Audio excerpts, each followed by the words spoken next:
Mahirap para sa ilan ang itapon o ipamigay ang mga bagay na may sentimental value. Pero kung umabot na ito sa pagkakaroon ng sandamakmak na gamit na hindi naman napapakinabangan, posibleng senyales na raw ito ng tinatawag na hoarding disorder. Si JP Soriano on assignment. Tila isang ordinaryong tahanan lang kung titignan. Pero ang bahay ni Mang Manuel Subido may lihim palang itinatago. Gabundok na tambak ng mga luma, sira, at ang iba, halos di na mapakikinabangang mga gamit. Ipinagsisiksikan sa ilalim ng kutsyon, ibabaw ng aparador, at sa maniwala man kayo at sa hindi, pati sa kisame ng bahay. Hindi ko alam kung gagamitin pa nila o ano pa kung ubra pa to. Kung electrical, mga gamit. Ito yung ID ko sa barangay.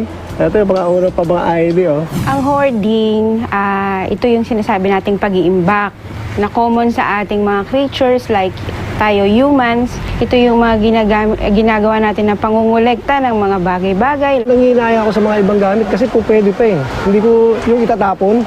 Hindi ako nagtatapon basta-basta ng gamit. Binibigay sa akin ng mga kapatid ko, ng anak ko, yung nanay ko. Minsan, naiisip daw ni Mang Manuel na ipamigay na ang sobra-sobra nilang gamit. Kaya lang, Nakasako na.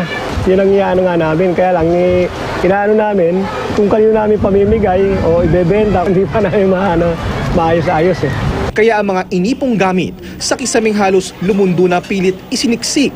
Ang ganitong klase ng behavior ay itinulak ng isang henerasyon na nung kapanahunan nila walang kasiguruhan saan ba kukuha ng mga resources. Minsan na nga raw naging mitya ng away nilang mag-asawa ang mga pinakatatago-tagong gamit ni Mang Manuel. May damit siyang binigay ko, pero hindi naman ibang pinagbigyan ko.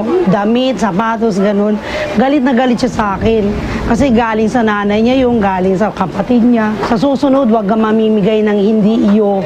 Sabi sa akin. Ika nga nila, anumang sobra, hindi rin maganda. Ang sobra-sobrang pagkahilig sa pag-iimbak ng mga gamit, posibleng mauwi sa tinatawag na hoarding disorder. Collect ka lang ng collect. Usually, regardless of value. Dito sa Escolta Market, samut-saring vintage items ang mabibili. Si Lorraine, isa sa mga nagbebenta sa Escolta. Napagdesisyonan daw niyang dispatchahin na ang mga abubot nilang naipon na sa loob ng maraming taon. I'm already 58. I don't want to leave my children with all my mess. So I said it's about time that I also declutter my cabinet. Aaliwalas na ang inyong tirahan. Bawas stress pa. Base kasi sa pag-aaral, posibleng pagmulan ng stress ang makalat na kapaligiran. May ibisan lang daw ito kung matututo ang isang taong itapon o ipamigay ang mga tambak na gamit kahit paunti-unti. Likas ngang sentimental ang mga Pilipino. Ganun na lang kasi ang pagpapahalaga natin sa mga alaalang kalakip ng ating mga gamit. Pero tandaan, ang mga material na bagay mas nagiging makahulugan kung tunay na napakikinabangan. JP Soriano, GMA News.